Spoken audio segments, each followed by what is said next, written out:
अस्सलामुअलैकुम। कैसे हैं आप सब? उम्मीद है सब ठीक ठाक होंगे, खैर खैरियत से होंगे। अल्हम्दुलिल्लाह मैं भी बिल्कुल ठीक। और यहाँ पे मैं छठे रोज़े की सहरी की तैयारी कर रही थी। तो रोज़ा जो है वो सिर्फ मैंने, इनके बाबा ने और अज़ल्फ़ा फ़ातिमा, हम तीनों लोगों ने रखना होता है। लेकिन किसी किसी दिन छोटे दोनों भी उठ जाते हैं, तो फिर जब ये जाग जाएँ तो फिर तो सहरी में रौनक लग जाती है। तो पराठे जो है ना वो मुझे इसलिए एक दो ज़्यादा बना के रखने पड़ते हैं कि पता नहीं है छोटों में से कौन उठ जाए और फिर उठ के कहना शुरू हो जाए कि मैंने रोज़ा रखना है। और इनका रोज़ा जो है ना वो दोपहर 12 बजे तक कंटिन्यू होता है, उसके बाद फिर इनका रोज़ा खुल जाता है। तो यहाँ पे जो पहला रोज़ा जो था वो हमारा, हम लोगों ने अल्हम्दुलिल्लाह रख लिया था। सहरी हो गई और उसके बाद अज़ानें शुरू हो गई।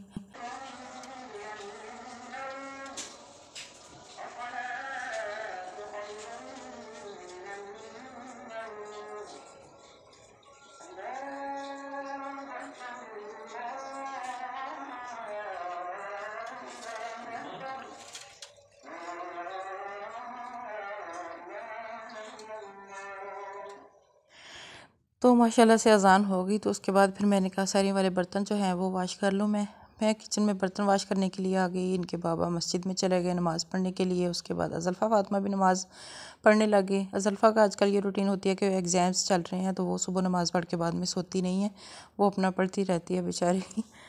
तो सहरी वगैरह करके उसके बाद फिर नमाज़ पढ़ के बर्तन वगैरह वाश करके तस्बीह करते करते मेरी तो आंख लग गई। और जब मैं उठी तो फिर ये दस्तरखान हमारा वहीं पे ही होता है।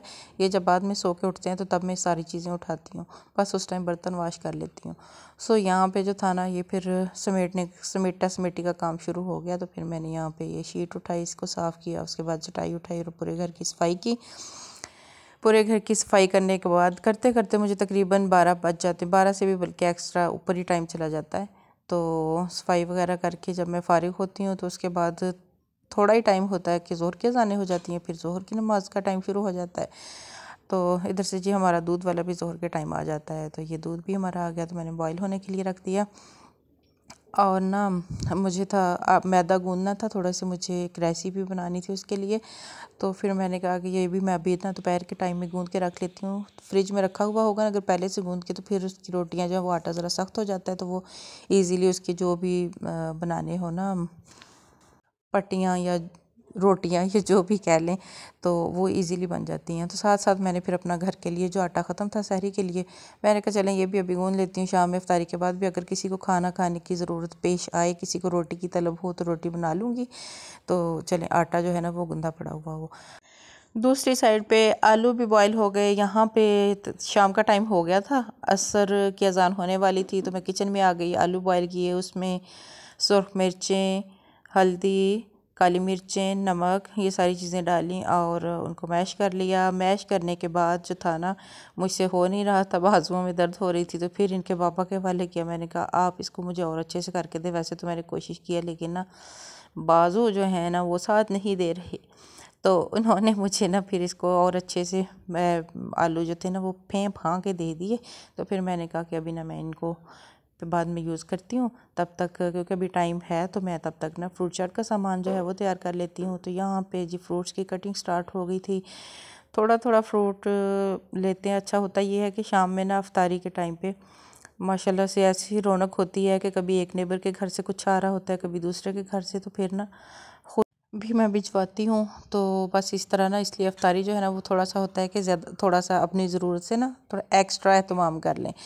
तो यहाँ पे फ्रूट की कटिंग कर रही थी तो इनके बाबा आ गए। उन्होंने मुझे कहा कि चले फ्रूट मैं काट देता हूँ, जो बाकी रह गए थे तो मैंने उनके हवाले कर दिया ये काम, और ख़ुद मैं आ गई दोबारा से किचन में आके यहाँ पे जी खजूरों में मैंने फिलिंग की है तिलों की।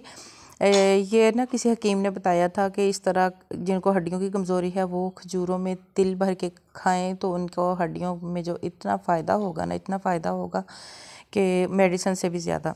तो मैंने कहा चलें आज ना ये काम भी कर लेते हैं। और दूसरा ये है कि तिल जो है ना वो दही में डाल के भी अगर खाएं तो वो भी बहुत ज़्यादा फ़ायदेमंद है हमारी हड्डियों के लिए, और चक्कर वगैरह जिन्हें आते हैं उनके लिए भी बहुत अच्छे हैं। अच्छा, मैंने ना आज था में ये फ्रूट सैलड जो था ना वो बनाना था, तो मैंने इसके लिए मैकरोनी भी बॉईल की थी। तो मैकरोनी मेरी जो थी ना पप्पा बन गई थी, मतलब कि सारी जो थी ना वो ज़्यादा बॉईल हो गई। मैं थोड़ी देर के लिए लेट गई और मैं भूल ही गई बिल्कुल कि मैं बॉईल होने के लिए रख के आई थी। तो क्योंकि मेरा काम इसी तरह चल रहा होता है, इफ्तारी टाइम थोड़ी देर लेट लिया, एक काम कर लिया, फिर थोड़ी देर लेट गई, तो इस तरह जो है ना मैं अपना काम करती हूँ। तो यहाँ पे जो था ना मेरा काम फिर ख़राब हो गया, इसीलिए खैर जी मैंने कहा अब बॉयल की है, अब इसको फेंकते तो नहीं, ज़ाया तो नहीं करते, तो चलें इसको इसी तरह मिक्स कर लेती हूँ। तो बहरहाल वो जो मैंने पप्पा बनी हुई मैकरोनी थी ना, वो भी मैंने मिक्स कर दी फ्रूट में। तो चलें जी, ये हमारा जो था ना अब इसको फ्रूट चाट कह लें, फ्रूट सैलड कह लें, जो भी कह लें, मतलब बस खाना ही था, तो बस वो तैयार हो गया। इसमें मैंने बहुत कम, हल्का सा कोई चौथा हिस्सा चम्मच का वो चाट मसाला डाला था, और 1 चम्मच चीनी का, और काली मिर्च के 2 चुटकियाँ डाली थी। तो बस मिक्स कर दिया सारा कुछ, बहुत मज़े का लग रहा था। इसमें मायोनीज़ भी डाली थी, पूरा पैकेट, एक छोटे वाला। तो उसके बाद से आ गई हमारे पकोड़े बनाने की बारी। उसके लिए मिक्सचर तैयार कर रही थी मैंने थोड़ा सा बेसन लिया है, तकरीबन 3 से 4 चम्मच, और उसमें 1 अदद अंडा जो था वो हमने डाल दिया है। अब इसको करेंगे इसके अंदर मिक्स, और मिक्स करते करते ये देखें, इसमें नमक और सुर्ख मिर्चें जो हैं वो डालनी है मैंने, वो हमारे टेस्ट के अकॉर्डिंग होंगी। तो बस हमारा बहुत ज़्यादा बहुत स्पाइसेस नहीं होते हमारे खाने में, तो बस वो डाली। उसके बाद ये जो आलू बहुत मैंने बारीक से काटे थे, तो मुझे जो लच्छा पकोड़े होते हैं ना, कुछ उस टाइप के पकोड़े बनाने थे। और ये आलूओं की बारीक बारीक कटिंग करने के बाद इनको वॉश करके इनमें से पानी अच्छे से निकालना था, और इनको ना ड्राई करना था सही से। लेकिन मेरे जो थे ना नीचे, ऊपर वाले तो ड्राई थे, लेकिन नीचे वाले जो आलू थे ना, वो उनमें से भी पानी सही से निकला नहीं था। इसलिए यहाँ पे मुझे ना फील हो रहा था कि इसमें ना पानी थोड़ा सा हो गया है, क्योंकि जब तक पकोड़े फ्राई करने हैं तो फिर इस बेसन ने, इस चीज़ ने पानी छोड़ देना आलूओं की वजह से। वो जो जब नमक बीच में मिक्स होगा तो फिर पानी अलग हो जाएगा। खैर मैंने इसको एक साइड पे फिर रख दिया, और अब मैंने कहा कि अपने आते हैं हम लोग दूसरी साइड पे। ये अब इसको पैटीज़ कह लें, पैटीज़ टाइप कुछ, मतलब बस ये है कि आलू मैदे की रेसिपी है, सिंपल सी, बहुत ही आसान है।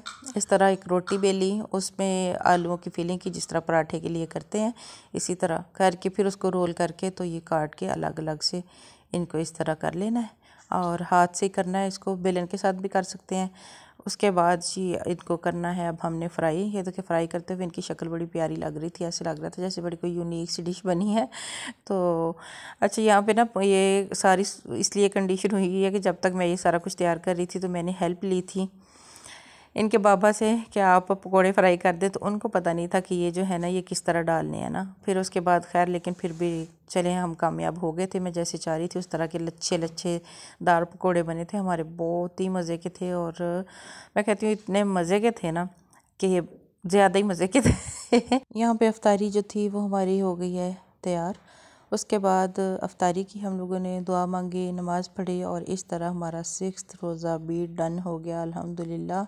और अब हम बढ़ रहे थे 7वें रोज़े की जानिब। 7वें रोज़े में क्या कुछ हुआ ये आपको मिलेगा कल की वीडियो में। ओके जी, टेक केयर, अल्लाह हाफिज़।